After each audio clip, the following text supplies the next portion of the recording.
శ్రీమతి సోనియా గాంధీ గారు, శ్రీ మల్లికార్జున్ ఖర్గే గారు, శ్రీ రాహుల్ గాంధీ గారు మల్కాజ్గిరి పార్లమెంటు నియోజకవర్గ కాంగ్రెస్ పార్టీ అభ్యర్థిగా శ్రీమతి పట్నం సునీత మహేందర్ రెడ్డిని అభ్యర్థిగా నిర్ణయించి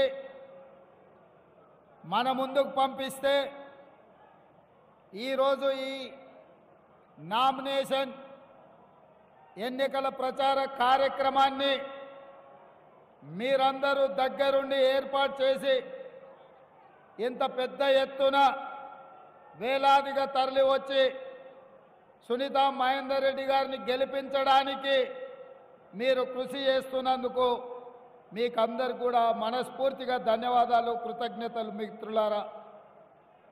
ఈ కార్యక్రమంలో పెద్దలు మధు యాస్కి గౌడ్ గారు, మిత్రుడు దుద్దిల్ల శ్రీధర్ బాబు గారు, మన ఇండియా కూటమి, మన మిత్రపక్షము మొన్నటి శాసనసభ ఎన్నికలలో కాంగ్రెస్ పార్టీకి సంపూర్ణమైన మద్దతు పలికి ఈనాడు ప్రభుత్వ ఏర్పాటు ప్రక్రియలో సంపూర్ణంగా సహకరించిన సిపిఐ నాయకులు, మాజీ శాసనసభ్యులు పెద్దలు చాడా వెంకటరెడ్డి గారు, అదేవిధంగా మాజీ మంత్రివర్యులు, మీ రంగారెడ్డి జిల్లా చిరపరిచితులు, ప్రతి ఒక్కరికి పిలిస్తే పలికే నాయకుడిగా మీకు అందుబాటులో ఉన్న పట్నం మహేందర్ రెడ్డి గారు, మాజీ శాసనసభ్యులు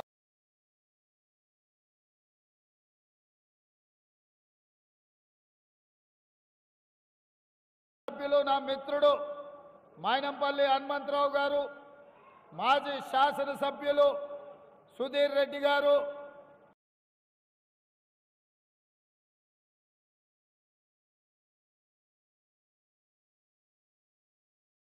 అదేవిధంగా మిత్రుడు సోదరుడు జంగయ్య యాదవ్ గారు, హరివర్ధన్ రెడ్డి గారు, అదేవిధంగా కుక్కట్పల్లి నుంచి పోటీ చేసిన మిత్రుడు రమేష్ గారు, వివిధ నాయకులు, వేదిక మీద ఉన్న మిత్రులందరూ, జిల్లా పార్టీ కాంగ్రెస్ నాయకులు, డివిజన్ల అధ్యక్షులు, ప్రాణ సమానులైన కాంగ్రెస్ పార్టీ కుటుంబ సభ్యులందరికీ కూడా మనస్ఫూర్తిగా ధన్యవాదాలు, కృతజ్ఞతలు తెలియజేస్తున్న మిత్రులారా.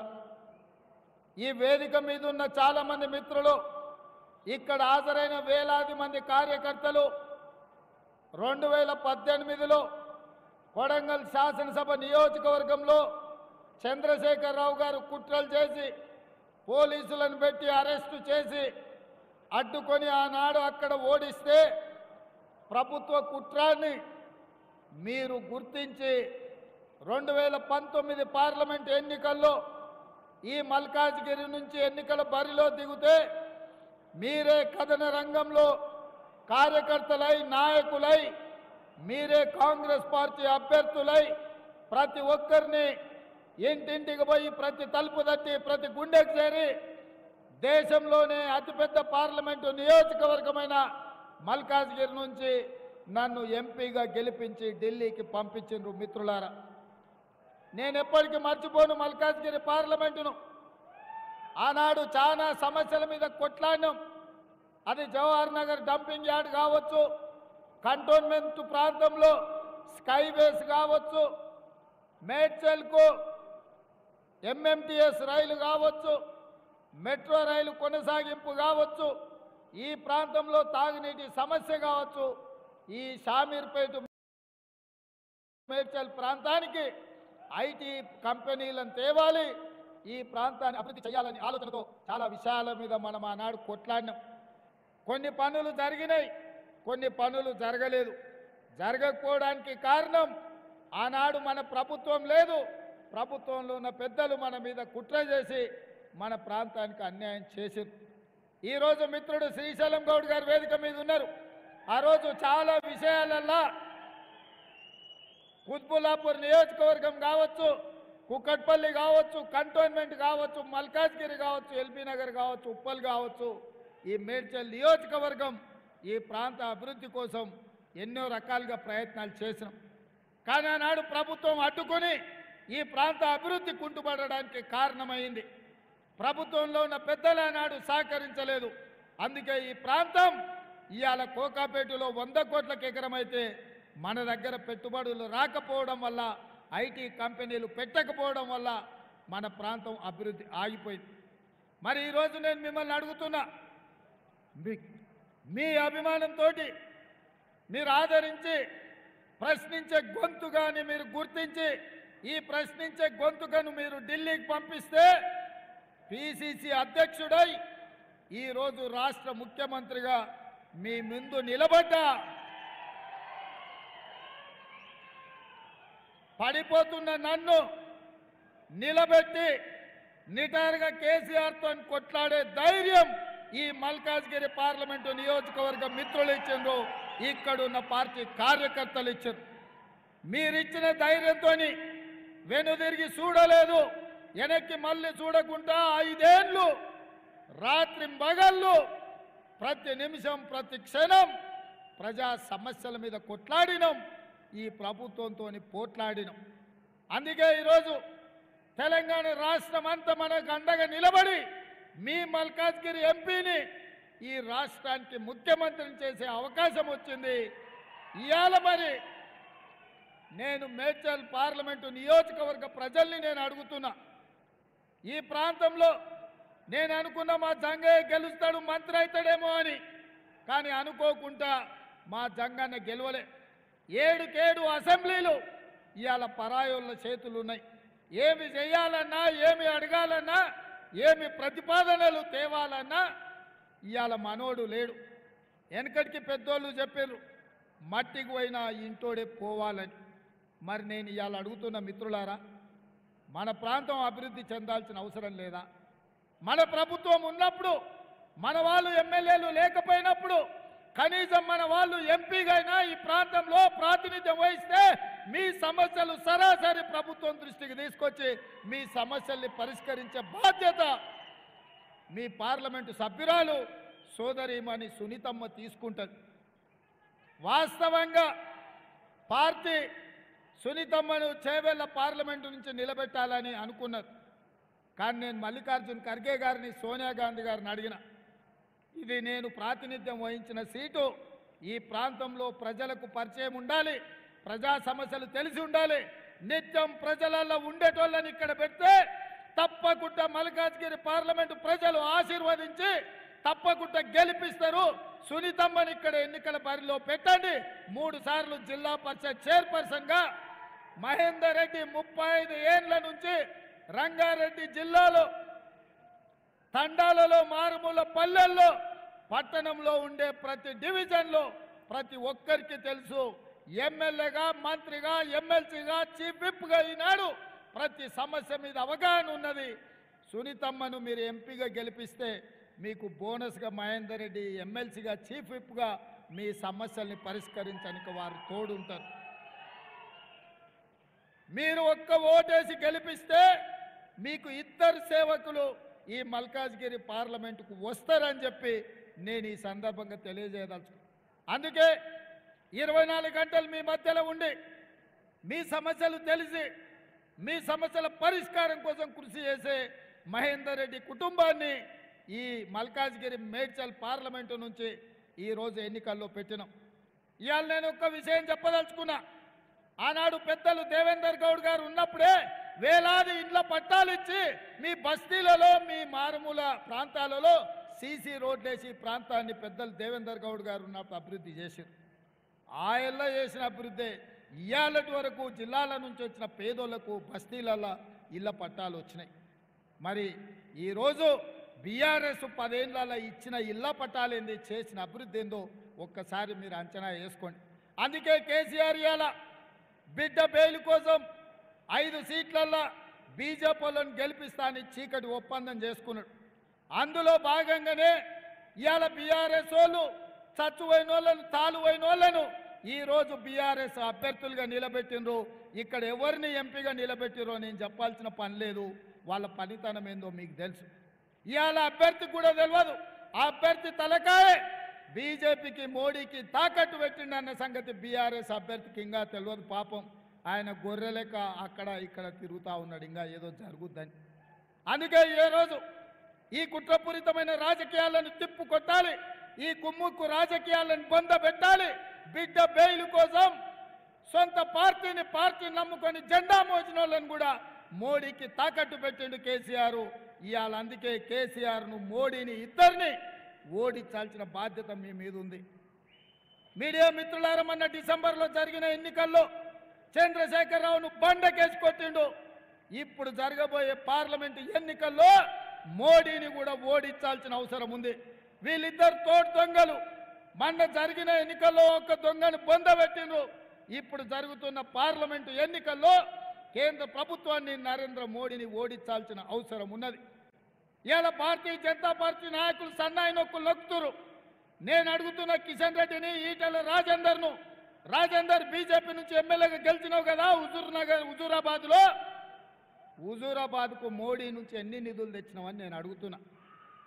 ఒకవేళ నరేంద్ర మోడీ నుంచి వేలాది కోట్ల రూపాయలు నువ్వు ఇచ్చిన మాట ప్రకారం హుజూరాబాద్లో నిధులు తెచ్చి అభివృద్ధి చేస్తే మొన్న జరిగిన శాసనసభ ఎన్నికల్లో నీకు అండగా నిలబడి నిన్ను గుండెల్లో పెట్టి చూసుకొని నిన్ను భుజాల మీద మోచిన హుజూరాబాద్లో నిన్ను ఎందుకు అక్కడి ప్రజలు ఓడించారని నేను ఈటెల రాజేందర్ను నేను అడగదలుచుకున్నా. ఆ ఎల్ల సానుభూతితో కేసీఆర్ అక్రమ కేసులు పెడుతుండని ఆ ఎల్ల మాట్లాడాను. మేము కూడా అయ్యో పాపం ఓ బలైన వర్గాల నుంచి వచ్చిన నాయకుడు బాగుండాలి, అట్లట్లా చేస్తావు కేసీఆర్ అని మేము అడిగినాం.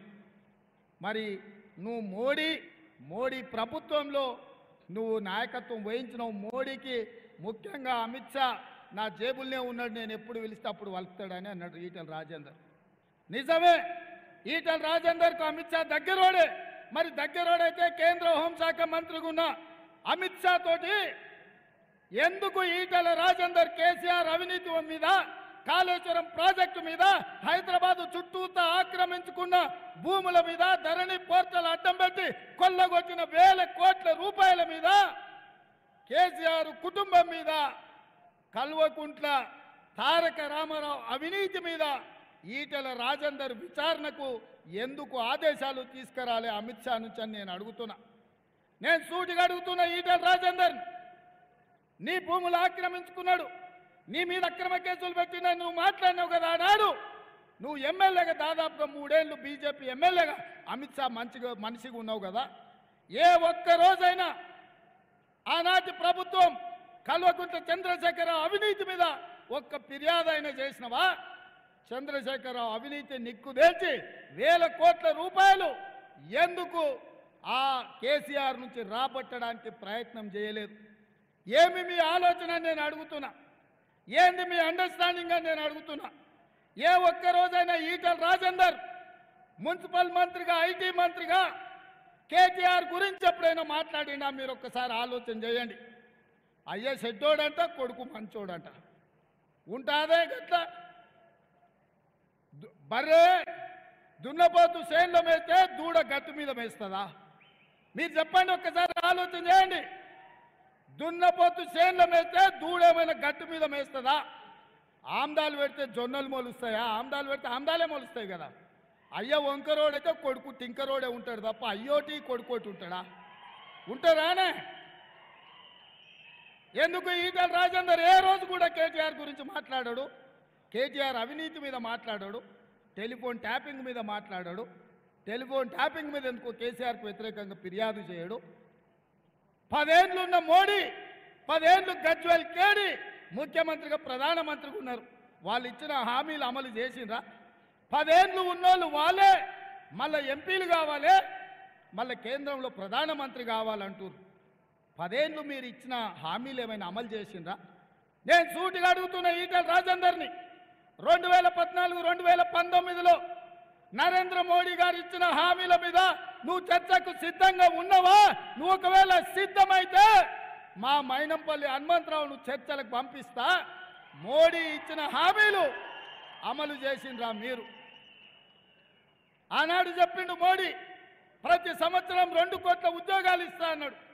10 ఏళ్లలో 20 కోట్ల ఉద్యోగాలు ఇచ్చి ఉండాలి. కానీ పార్లమెంటులో నేను అడిగిన ప్రశ్నకు 7,21,680 ఉద్యోగాలు ఇచ్చిన అన్నాడు. చెప్పింది 20 కోట్లు, ఇచ్చింది 7 లక్షలు. ఎవరి ముక్కులో పెట్టాలి ఆ ఉద్యోగాలని నేను అడుగుతున్న ఈటెల రాజేందర్. ఇదే కాదు, ఈ దేశంలో రైతుల ఆదాయం పెంచాలి, 2022 లోపల రైతుల ఆదాయాన్ని రెండింతలు చేస్తానని ఆయన ఎన్నికల్లో హామీ ఇచ్చిండు.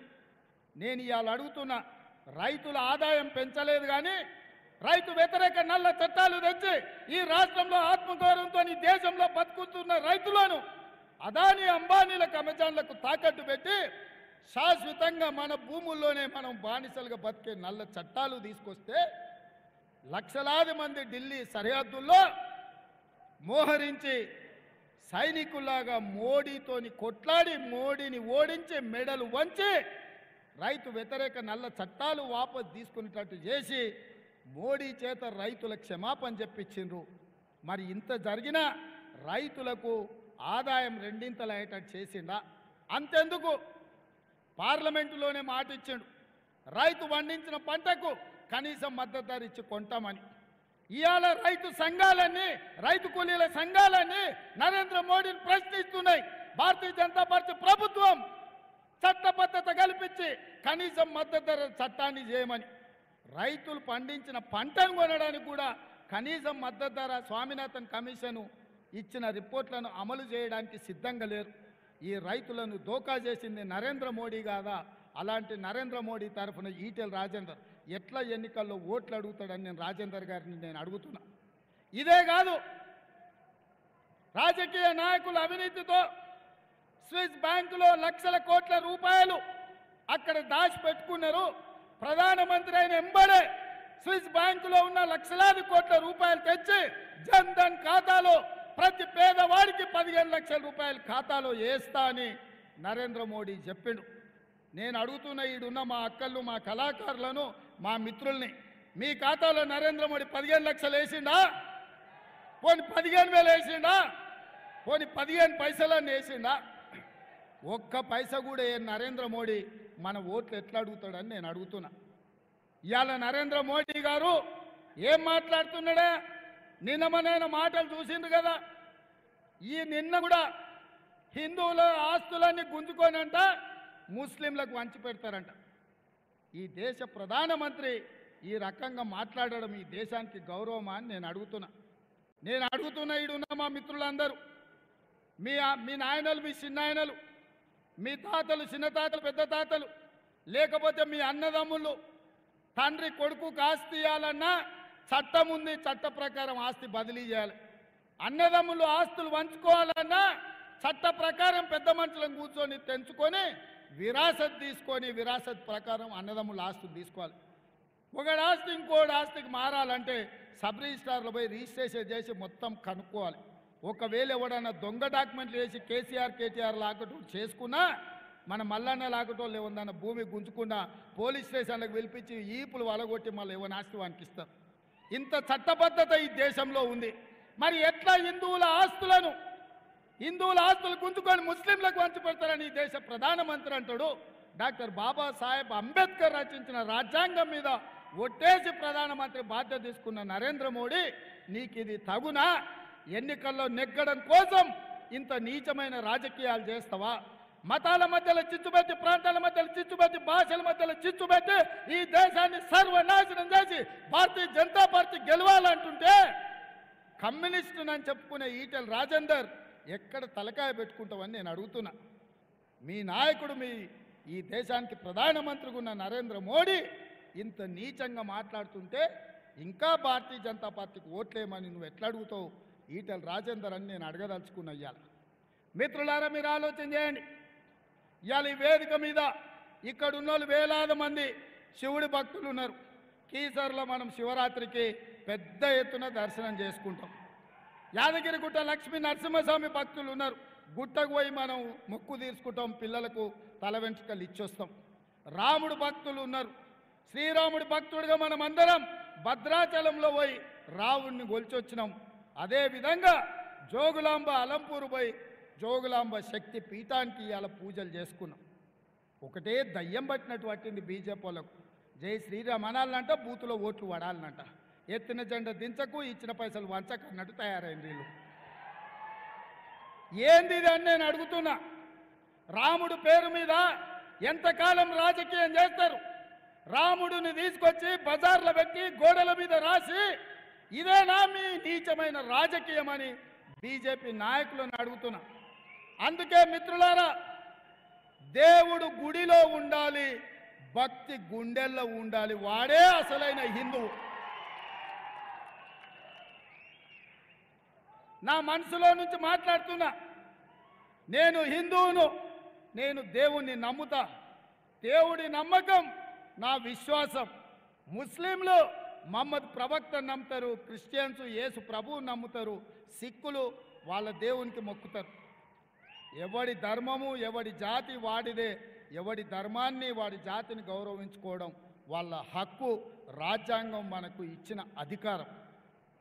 ఇదేం కర్మనో దేశంలో ప్రధానమంత్రి నుంచి మొదలు పెడితే కమ్యూనిస్టు నన్ను ముసుగు తోడుకున్న ఈటల రాజేందర్ కూడా ఈరోజు ఇట్లా తయారైండయా. అందుకే దేవుడి పేరు మీద, మతం పేరు మీద రాజకీయ వ్యాపారం చేసేటోళ్లను పొలిమేర్లు దాటే వరకు తరమాల్సిన అవసరం ఉంది. శాంతి భద్రతలను కాపాడి మత సామరస్యాన్ని నిలబెట్టి ఈ నగరాన్ని అభివృద్ధి చేసే బాధ్యత మన ప్రభుత్వం తీసుకున్నది, మనం తీసుకుంటాం. అందుకే మిత్రులారా, ఇవాళ వివేకంతో మనం వ్యవహరించాలి. వివాదాలతోని సంక్షేమాన్ని దెబ్బతీయొద్దు. అందుకే ఈరోజు బీజేపీ వాళ్ళకు చెప్పుకోవడానికి ఏంది లేదు. పేదవాడికి ఇల్లు ఇచ్చింది లేదు, నిరుద్యోగులకు ఉద్యోగాలు ఇచ్చింది లేదు, జన్ధన్ ఖాతాలో పైసలు వేసింది లేదు, రైతులను కాపాడింది లేదు. ఈరోజు ప్రపంచంలో ఉండే 125 దేశాలలో ఆకలి మీద ఒక సర్వే చేసిరు. ఏ దేశంలో ఆకలి ఎక్కువ ఉంది, పేదల అన్నం దొరకక చస్తున్నారని సర్వే చేస్తే భారతదేశం 111వ స్థానంలో నిలబడ్డది. 125 దేశాలు ఉంటే ఈ దేశం ఆకలి ఇండెక్స్లో 111వ స్థానంలో ఉంది. నిజంగా నరేంద్ర మోడీ గారు సిగ్గుతో తల వంచుకోవాలి. పాకిస్తాన్, బంగ్లాదేశ్ కంటే భారతదేశం వెనుకబడ్డది. ఇంత దరిద్రం దేశంలో తాండవిస్తుంటే మతం ముసుగులో రాజకీయ ప్రయోజనం కోసం ప్రయత్నం చేయడం ఇది మంచిదా? ఇట్లాంటి నరేంద్ర మోడీతోని కల్వకుంట్ల చంద్రశేఖరరావు చీకటి ఒప్పందం చేసుకొని ఇక్కడ అభ్యర్థిని ఎట్లాంటి వాళ్ళని పెట్టినరో చూడండి.